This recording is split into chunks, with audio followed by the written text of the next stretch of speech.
My warp core is unstable. You should take command. Are you serious? I'm seriously doing this? I need a vacation. Oh, it's warm and it's sunny and there are things blowing up all over the place. That can only mean one thing. Summer movie season is here and Ain'tItCoolNews.com's Moriarty joins us with a preview. Plus, we've got hip-hop group Eminon in our studio, so throw your hands in the air and wave them.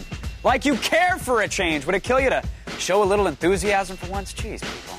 And the director of Advent Rising is here to tell us all how to save the world. Now, like a battle cat in a world full of cringers, it's Attack of the Show. Pick up on this.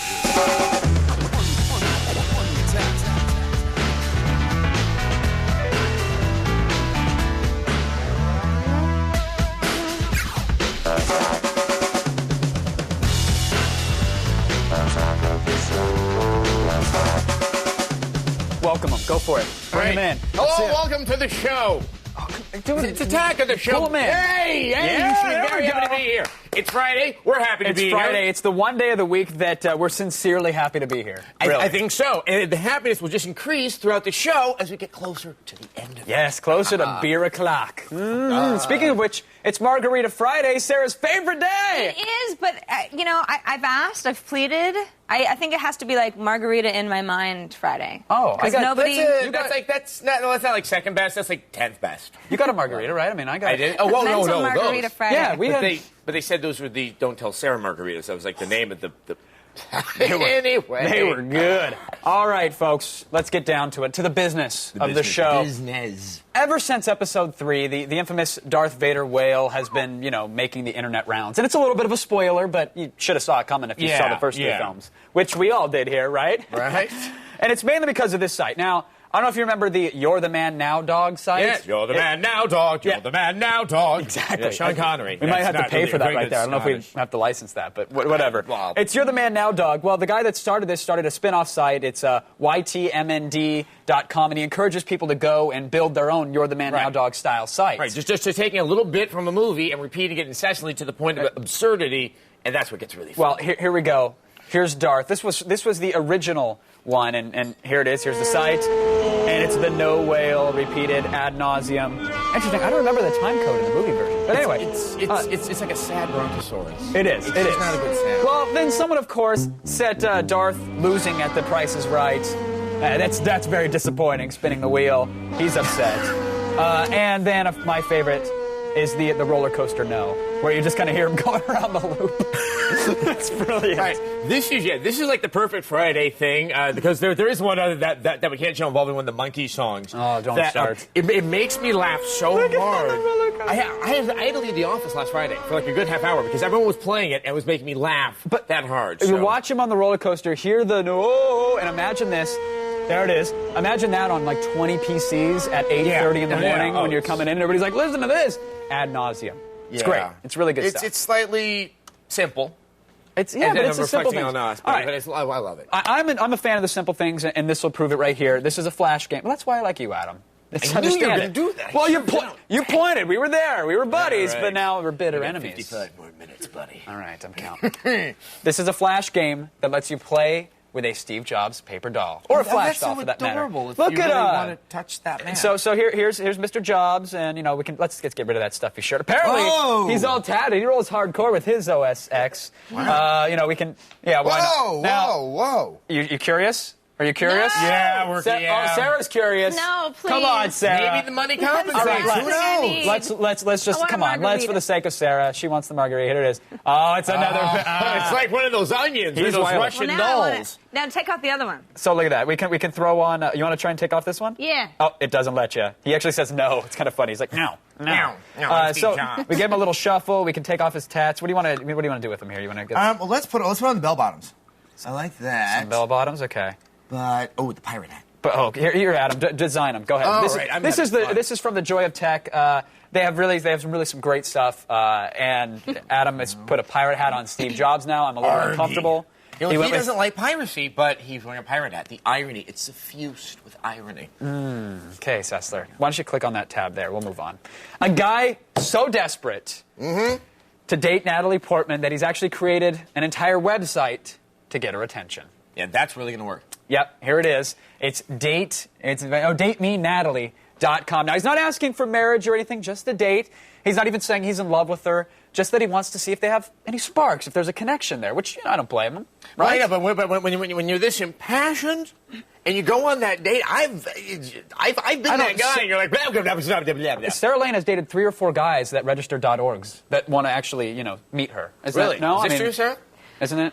The registered.org? Well, yeah, because you said a .com, that's not cool enough. But if they get a .org or a .net... Yeah. I have a .com website. Stop spreading these malicious rumors about me. I don't date. Well, rather than just show this guy's website and say, hey, good luck, we actually got him on the phone. Andy, are you there, sir? Yes, I am. How's it going, man? Pretty good. All right, so give us the backstory. Natalie Portman fan. Think the internet actually has a shot at getting you a date?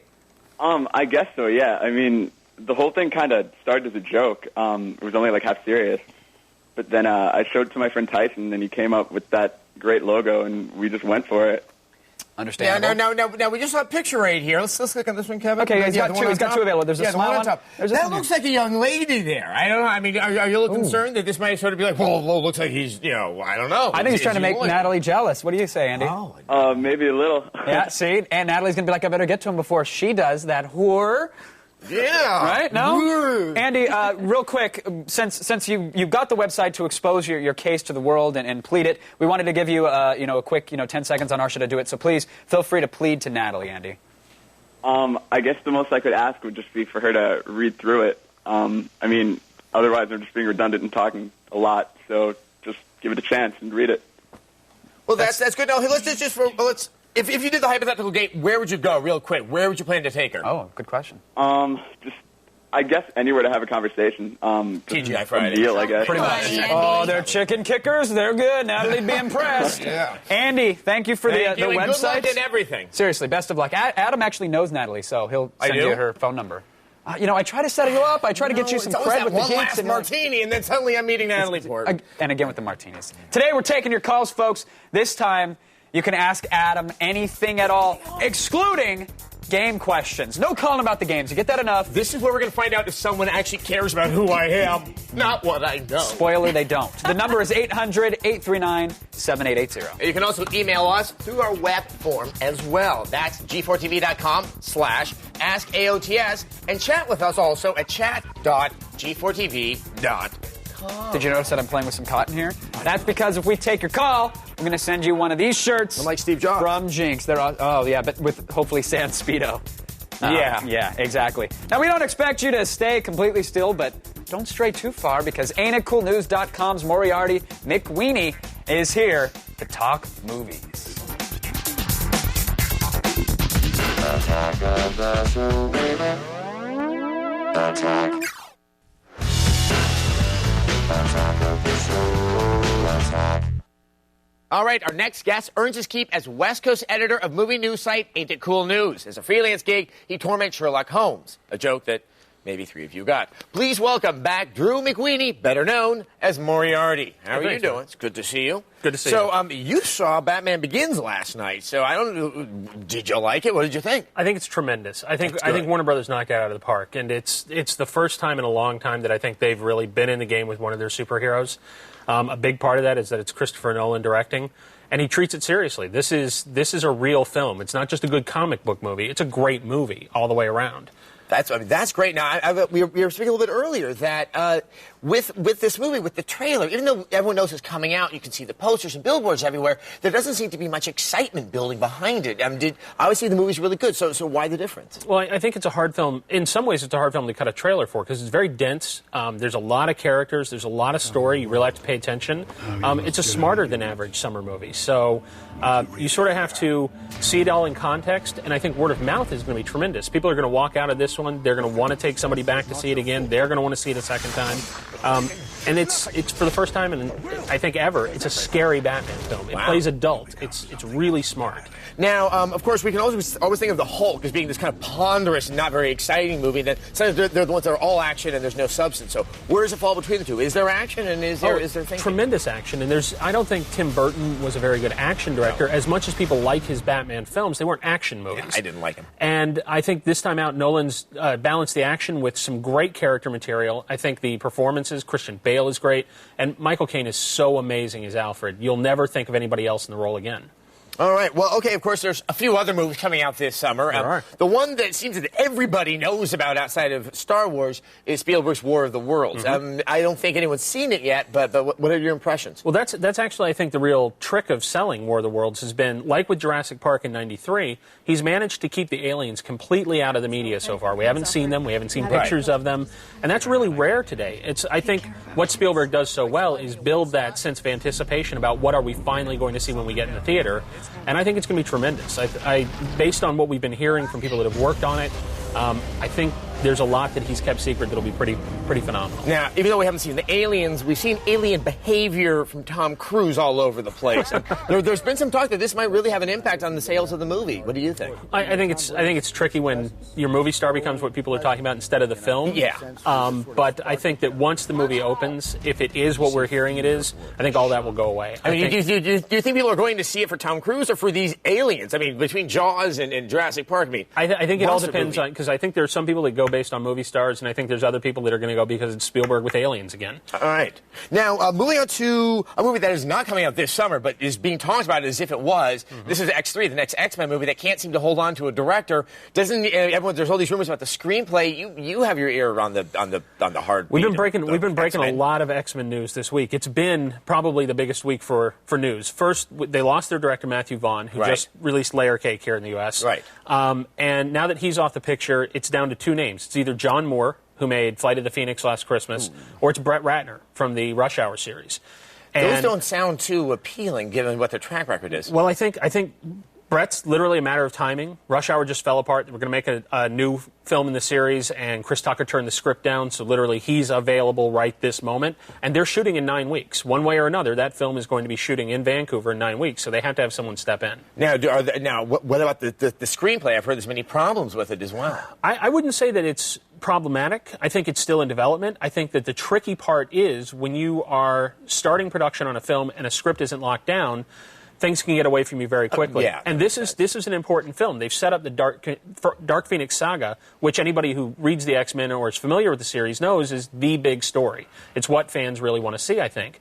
And if they pull it off, I think it'll be a tremendous film. I think if they do it wrong, this is the end of a franchise that could be bigger than Bond. All right. Well, Drew, thank you very much. And there's a lot more stuff about X3 that's on your website. Next week, there's going to be some huge X-Men stories on the site. So be sure to go check that out at AintItCoolNews.com. And you can also get all the other latest movie news, rumors, and animated Harry Knowles that you can stomach. Now, I don't want to tell you how to live your life. I would like to, but I'm not going to. Though I would stick around if I were you. And why? Because the hunter becomes the hunted.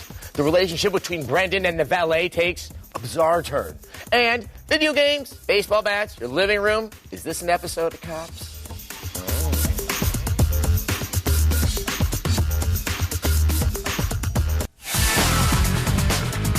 All right, if you enjoy playing baseball video games, or let's say you work for the mob and miss the feel of a bat, well, we've got a little something for you. Adam does right there, thanks to Q Motions.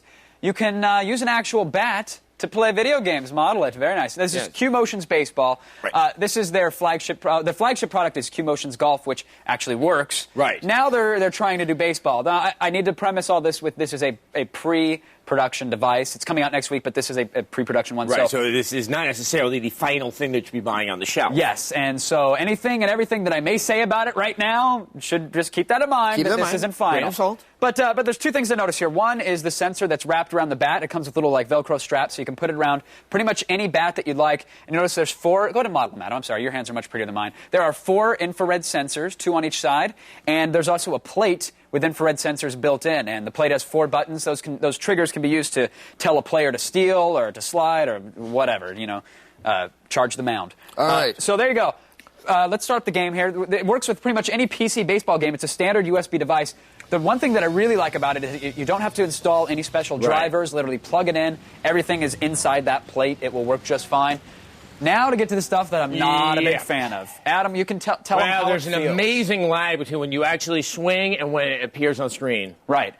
Due to the infrared, you pretty much have to start your swing when the pitcher is about to let go of the ball. And it goes against everything you want to do. You want to feel like you're playing baseball, but in this one you have to kind of swing slow. It becomes like a different kind of game. You're second guessing. You're trying to break your head from what you would usually do play baseball. Exactly. There you go. I got something. And it's the one peripheral that will get you excited over hitting a grounder, essentially. It's like a foul ball. I made contact. I'll take it. So there you have it. You do have to swing a little bit on the slow side. We noticed when we were really swinging away. It's way too fast. Yeah, we'll read it. It's just too fast, and you have to make sure that the sensors are all facing down. So watch there's a lot of stuff. Sometimes when you go like this, it works better. Yeah, it's almost if you like bunt it like a kitty here. Here we go, and it's the pitch. See? Yeah. See, there we go. I missed it, and I didn't even swing on the I don't know if baseball did they see how you show them again how you actually swung the bat? It swung like this. Let's see if we can do it again. Yeah, that was. Yeah, I did it again. That's Little League. That's Bush League, is what that is. Well, many people have called me that many times in life, so this may be the. Apparently, it's a peripheral for you. You can find these sparse details in our show notes at g4tv.com/AOTS. But remember, pre-production. We're not sure if it's going to be vastly improved in the end. But we'll maybe hopefully check it out sometime in the future. Probably not. Now it's time once again for the segments that can never get old, no matter how far we stretch the concept. It's What Would the Valet Steal?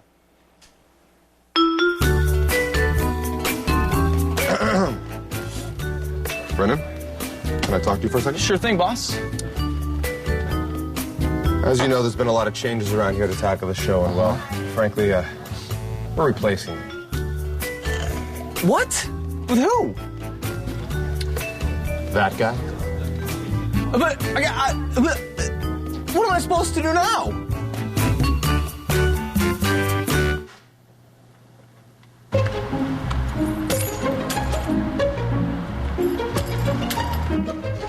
I gotta go interview some hot chicks, so there's some cool stuff in my desk, and don't touch it.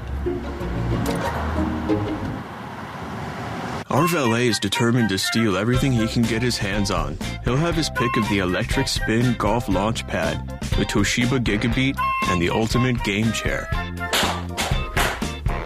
First, he heads to the golf game. It comes with Tiger Woods 2004 for the PC. Hook it up and Tiger swings when you do. Little sensors measure the club's velocity and angle thousands of times each second.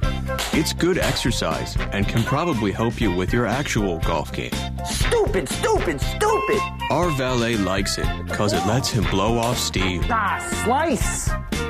You should keep your feet together and your head down. Do you want me to show you? Okay. He could use some time to relax, so he heads for the ultimate gaming chair. It's actually kind of like a massage chair. It has 12 motors that correspond to the game you're playing. The controls take a bit of getting used to since they're on either side, but it's got really good speakers, and it's great if you're a marathon gamer. I once got to level 12 without dying. I really care about you and your level 12. You should care, you stupid valet. Yeah, this place is pretty boring. Our valet has just about had it, so he looks for one more score. Hey, that's I don't even know what's going on anymore. The Toshiba Gigabeat. This iPod killer is just what our valet needs. He can tune out his overwhelming problems with 40 gigs of music, a bright color screen, and an easy-to-use touch sensor. Can I get my keys? I can't hear you. I'm wearing headphones.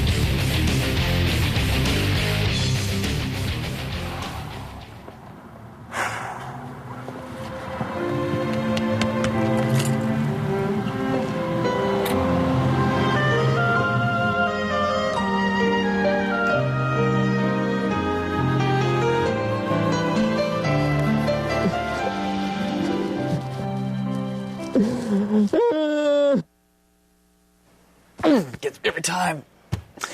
Sure, Brendan lost a lot, but hairball? Yeah. Brendan lost a lot, but we also like to think that he gained a little life lesson there at the end. I think he did. He did. Good or bad, I can't tell yet. No, it's all good. Okay. It's all good. If you want any more info on any of these products, just check our show notes, folks. And you all warmed up? Well, good. There's a lot coming up next, and they're going to find out, you know? Oh, yeah, there's plenty of good stuff. One fact, I'm going to rip off people's limbs and hit them with this. You want?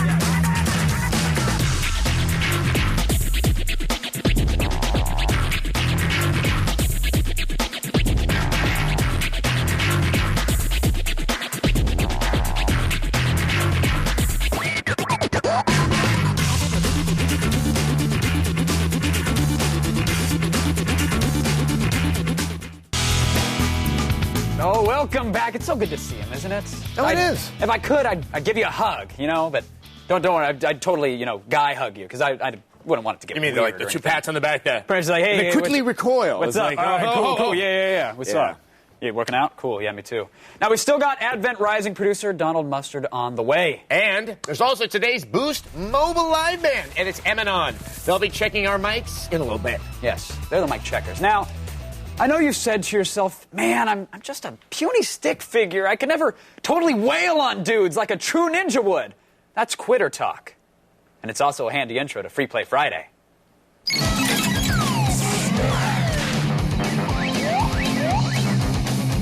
Is this your first Free Play Friday? It is, and I am all a Twitter. I can tell you right now. How quickly you forget it's actually not your first Free Play Friday, Adam, but thanks. You were doing this once before with me. Today's Free Play Friday is Notebook Ninja. It's a free PC download for all your 2D brawler fans. Now, have you heard of Notebook Ninja? No, Except from you, because you're talking about incessantly. Right, oh yeah. But this is it's done by a team called Team Haribo. It's actually 3 college students, Nick Cooper, Brandon Fulljames, and Corey McWilliams. They're in some sort of design course that requires them to make little games. Yeah, it's not as simple as it looks. It's actually pretty, there's actual depth to a stick fighter game. So you play a stick fighter, of course. The pen at the top, the ink is actually your health bar. It's a nice touch. And as you're going around beating up enemies, you can choose to rip off an arm, perhaps in mid-battle, and then beat them to death with their own arm. So is this like, say, Final Fight or something like Exactly. that, where you're clearing rooms and moving on to another room? It's exactly what you're doing. Wow. And, there's more, vertical movement than, say, like a Final Fight. You can actually move into the plane. There's also destructible environments where you can get more ink for add-ons. But notice there, you can rip off the limbs of your dead enemy. I can choose if I want to rip off a head, a leg, or an arm. Each one will function differently, but if I kill them with all their limbs intact, you can pick them up and use them like a rocket launcher. Wow. Nice little touch. This is one of those exciting, independent games. It's a great indie game. Long time. And these guys are real gamers. Like, they know that any respectable brawler needs one thing, and that's co-op play. It's included 2 pens, and there you go, and you can hurt each other, which is great as well. This is better than most, This is better than most commercial games. Retail stuff. Wow. Exactly. And, of course, it's free of charge. And not to spoil the entire game, there's 3 levels. They're all completely different environments, which is very cool. It tells a story of, like, a kid falling asleep in class and the adventures that happened on his notebook. But there's even a boss battle, Adam, the giant ink blob that can only be hurt with projectiles. So there's almost some sort of strategy there. There's something about this says that if they keep on working, there could be an alien hominid coming out of this. And that's exactly what people are saying. I really, wow. Yeah, that's exactly what people are saying. Congratulations to you guys out there. Yeah, these guys are awesome. If you like doodling Ninja-san on your little notepad there, but you want to take it to the next level, grab a link to Notebook Ninja on our website. It's good fun, I promise. Good fun. Good fun. All right, now for some unbiased source that thinks everything sucks equally. The Feed.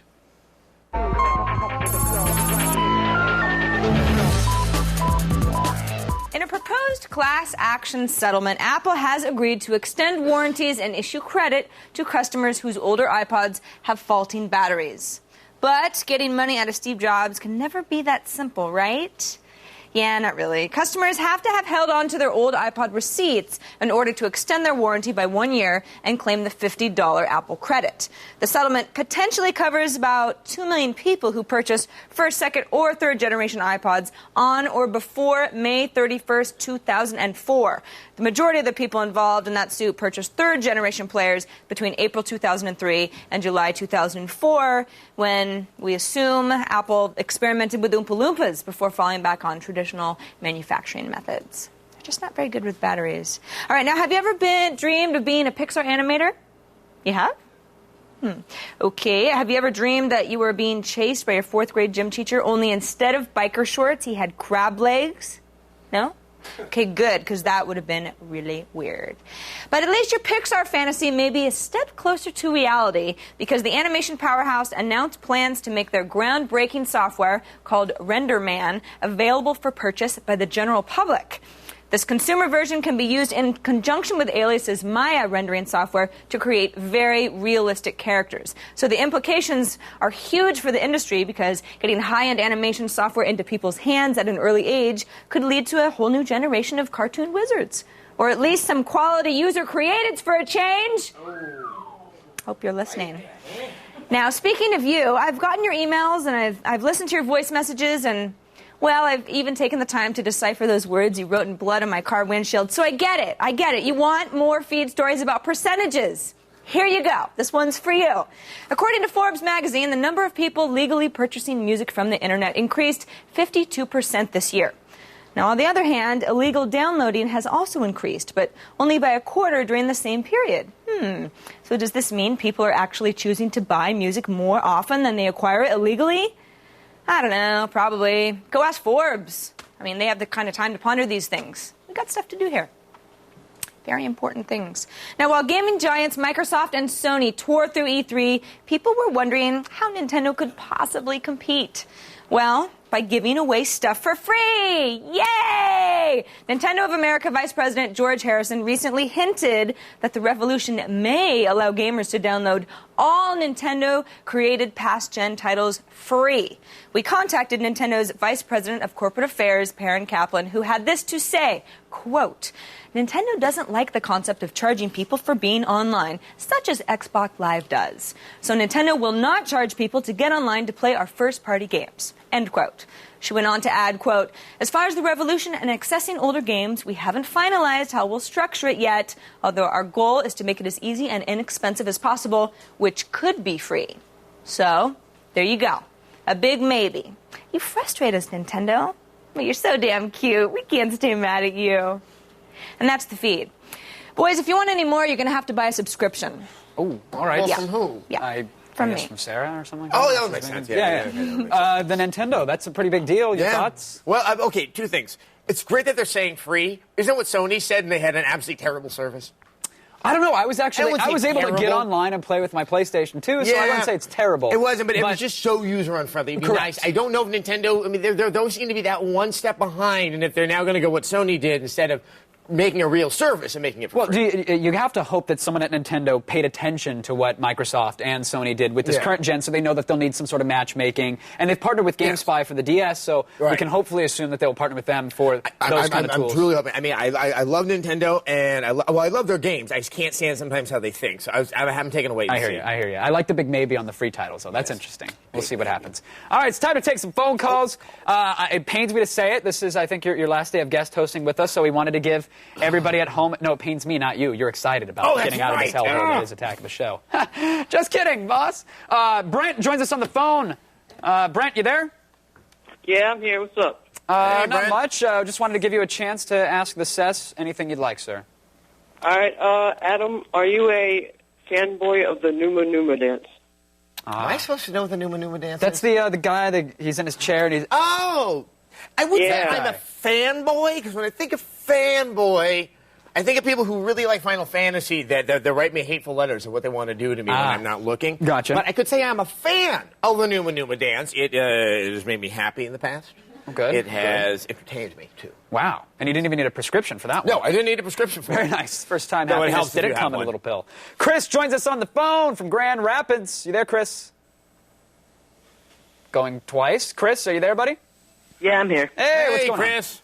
All right, what is your query? I'm rearing up. Oh, don't rear in my direction, please. Yeah, I was wondering what your favorite pastime is, Adam. Well, that's like a trick question. So I don't say games. There's like, well, I told you he's not a gamer. Right. Obviously, I play games. So yeah, there is that work aspect to it. I like watching movies. I really like watching old horror movies. Not old horror movies, but like stuff from the 70s. You know, when you were a zombie kid. movies, stuff like that. And I'm kind of a political junkie as well. Oh, wow. Yeah, I like Very to read nice. the paper. And you debated in high school, didn't you? I did debate in high school. Nerd. Oh, all right, Derek joins us on the phone. I think this is a final call from Statesville. Let him have it, Derek. You there? Yeah, I'm here. All right, let's hear I was just wondering, Adam, what kind of music do you listen to? Oh, that's it. People always think I'm a freak. I used to be in a lot of stuff, and then I stopped being as into music. I really like the music of the German expressionist composer Kurt Weill. I just like lost almost like half of our viewers on X-Play right now. No, not at all. They're really But big yeah, fans stuff like that, and like singer-songwriters like Tom Waits and Leonard Cohen and Nick Cave and stuff like that. I like to pretend I'm depressed when I listen to music, so I listen to that stuff. It's cool. Could you give us one band we've maybe heard of? Just say Kiss or something. To you, I not. can't say that word while looking you in the face. When the show returns, people will be rapping. And lucky for you, those people are not Adam Sessler. Oh, yeah. Kevin Pereira. And the director of Advent Rising is here to perhaps explain why the world always needs saving from aliens. What is our problem as people? Aliens.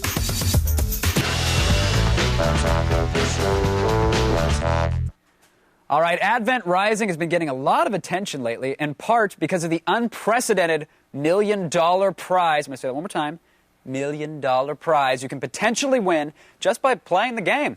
We've got the game's director, Donald Mustard, here to talk about it. Donald, thanks for joining us on the show. No problem. So, the Advent Rising, amazing story. You actually had Orson Scott Card working on it? Yeah, that's right. How did you wrangle that? It was incredible. I mean, we kept thinking that we wanted to bring someone with the depth and the quality of an Orson Scott Card, and we were pretty ambitious guys, so we approached him, and he agreed to give us half an hour to kind of pitch him, and half an hour turned into 4 hours, and by the end of it, he loved the story, loved what we were doing, and agreed to sign on and make the thing we were doing really, really great. It was an incredible experience. That's fantastic. Now, where'd you pitch him? Do you go to his home and say, hey, here's a story, or do you guys go out to Arby's and get a sandwich and sit down and talk games? No, he was doing a book signing in our area, and so that's why he'd agreed to give us half an hour, so we brought him into the studio, and we kind of showed him all the stuff that we'd been doing and kind of wowed him that way. It's very nice. So tell us about the Advent Rising. Let's hear it. It's the first in a trilogy, right? Yeah, I mean, Advent we designed it as a trilogy, because we really wanted to know from day one where we were going with the story, because the story was our main focus. We wanted to tell a really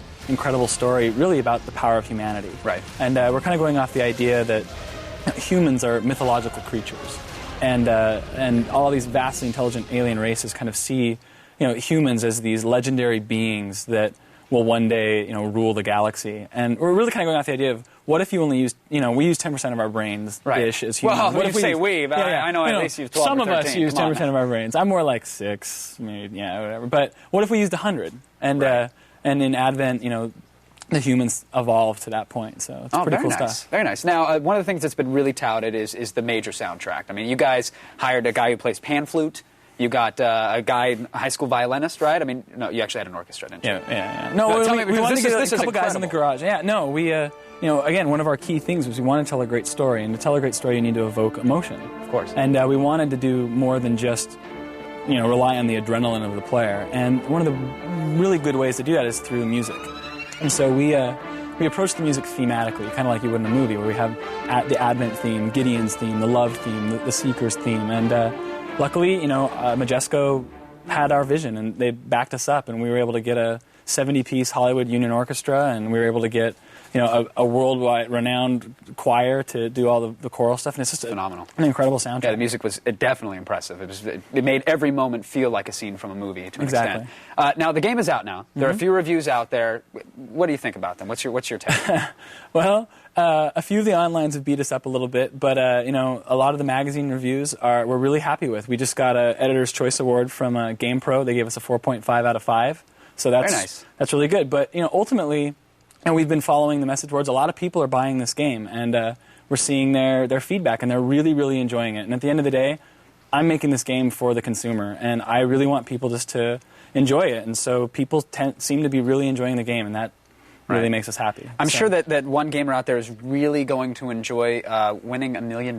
Yeah, I think that might be okay. They might enjoy that. That's a couple weeks' salary, but hey, it's exciting to an average Joe gamer. And I'm curious, what's the contest all about? How do we actually play and win? Well, how it's going to work is every week for 6 weeks, there's going to be a an Advent icon that unlocks somewhere in the game through Xbox Live. When you buy the game, you get a free 2-month subscription to Xbox Live, which is sweet. And it's a tearaway and not one of the stupid lotto scratch-off that gets all over your couch. It's for you. I'm glad that they fixed that, by the way. Thank you, Microsoft. And so every week, we'll unlock a new icon somewhere in the game. And whoever finds it first will win a big cash prize. The first week, it's $10,000. The next week, it's $20,000, then $30,000, then $40,000, then $50,000. And then on the 6th week, someone's going to win $1 million. Wow. And that's going to be pretty life-changing for somebody. Absolutely. And so it's going to be pretty cool. And along with that, there's hundreds of other prizes and things like that we'll be giving away as well. So I think do you have the level designers that are actually placing the icons, perhaps participating? Well, I personally placed them all, so I'm really the only person who knows where they are, and then they wiped my memory like C-3PO. Oh, and, so that's it. The chat we were going to have during the commercial break is going to happen. Then, exactly. Great. So. Well, thanks anyways, Don. I appreciate it. Congrats on getting the game out. Thank you very much. Very awesome. Advent Rising is in stores now. To learn more about the game, visit AdventTrilogy.com. Now, while we take a few minutes away from your intense gaze, think about this. Hip-hop group Eminem are here to make sure at least one thing you experience this weekend is actually cool. Cool, very nice. Thank you.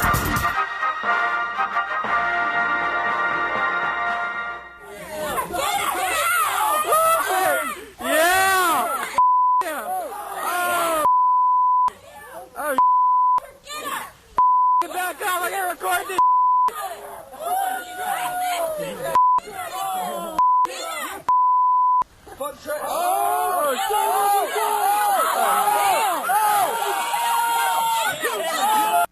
The next attack of the show will answer the question, what is the Phantom?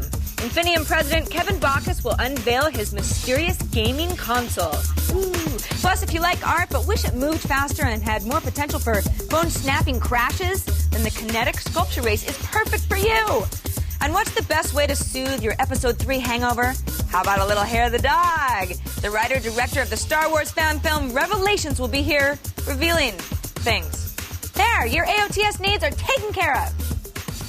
And now, Attack of the Show is proud to present Eminem!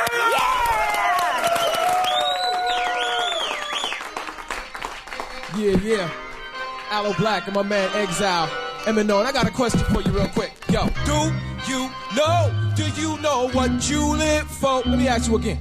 Do you know what you live for? Because if you know what you live for, then let me know. Is it the money? No. Is it the dough? No. Why not? Because it all comes and goes. So many brothers caught up in the game of life, man. Trying to get cash, they clash like the Titan. Keeping secrets in the left from the right hand, eventually leading to bleeding, shooting and fighting. All because of the material hyping. They out in the flash to get what they can like lightning. Some get struck by the thunder of a gun clap. When envious enemies conspire to come jack. Always on attack, they take it cause they want that. But lose life when revenge seeks payback. I ain't all into doing dirt just to amass cash. I'd rather bust a verse than bust a cap or gun blast. Honest days work for honest pays better than doing something illegitimate to stack cheddar. Yo, I ain't ashamed at all. I live for much more than the game. Let me explain to y'all. Do you know what you live for? Yeah, I said do you know what you live for? Because if you know what you live for, then let me know. Is it the money? Nah. Is it the dough? Nah. Why not? Because it all comes and goes.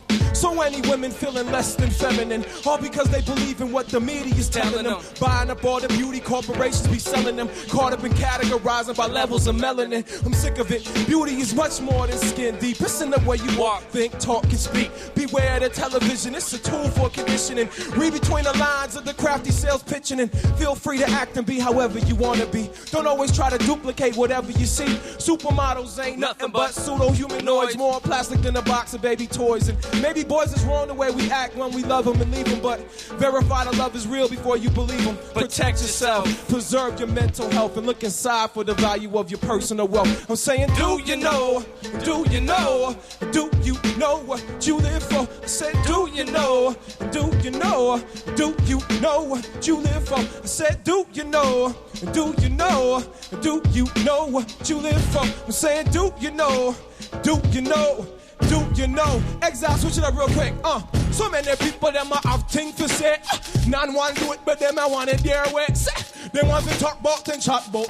Me tell them all, you better lock off your fat mouth. Me sing, because me don't want to hear it. Tell them fat woman that she too big to wear it. Me say, but never too big to love me. Me like it either thin, fat, white, black, or ugly. Me want all. Many picnic, many color. Each one of the picnic, them another baby mother. Me say, many a sister, many brother. Never leave me cheering them hungry and all they gutter. Me bring more fire, say I am making hotter. They call me all a black, me stay the number one shutter. Shutter, shutter.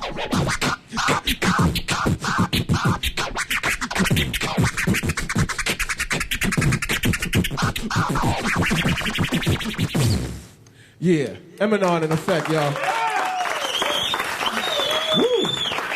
Awesome, guys. Thanks so much for being here. Be sure to check out the new album, The Waiting Room, which is available in stores now. And be sure to check them out on the web at eminonhiphop.com, where you can get info on all their upcoming tours. Some are in the U.S., fall in Europe, am I right?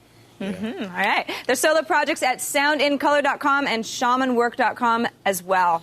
Now, give it up once more for Eminon. Yeah. I write the words and I give them away. I write the words and I give them away. I write the words, yo. Call me the rap scallion. A rogue rhyme, say a single-handed battalion. Thoroughbred pedigree like the black stallion. A pale horse couldn't come close to pose a challenge. And rappers pale in comparison to my styling. I'm dropping knowledge while they narrow minds popping violence. I listen for truth, all I hear is a calm silence. I'm looking for proof, all I see is my mind. All right, well, we're back. And Kevin, I'm appreciating this. I'm going to use this as an opportunity to just say a small thing about where I'm from, which is actually quite near to where Kevin is from, up in Northern California. El Cerrito High School, which is where I was taught. Apparently, the superintendent for the West Contra Costa County School District has decided that they are no longer going to teach full novels in English classes. Instead, use a book with select chapters only for the purpose at the test at the end of the year, which is a terrible thing, because without those English classes, I wouldn't be here, Kevin wouldn't be here, Eminem wouldn't be here. You've got to be reading books. So I highly recommend, if you care about education, you contact the superintendent of that school district, Ms. Gloria Johnson, and let her know that is not education, that is conformism. All right. All right. No, that's important. That's important. I didn't know you from the El Cerrito. Gauchos. We're all NorCal here, apparently. We're NorCal for life. All right, we have time for one chat question. It's from Fifth Dream. Is there any game that Adam or Kevin wanted to beat but couldn't? Oh, there's so many. I'm horrible at games. The latest one that comes to mind is Ninja Gaiden. Like, I'm glad Itagaki put in That's dog the mode. latest one you failed Oh, at. yeah, believe me, I've failed throughout my life at many things, not just video games, but Ninja Gaiden was the latest. Jet Force Gemini, that third boss, the two mantises. I had 3 aneurysms, I think. Sarah, yourself? Bejeweled? No? You know, I beat most of the games I play. All right. Thanks for having me, Kevin. Thank you for joining us. We appreciate it. You're the best. And of course, thanks to our guests, Moriarty, Donald Mustard, Eminon, and of course, Adam Sester. Thanks again for coming on, buddy. We appreciate it. Pleasure. We love the sass. We love Bandwidth for GeekFantasies.com provided by Ready, Set, Connect.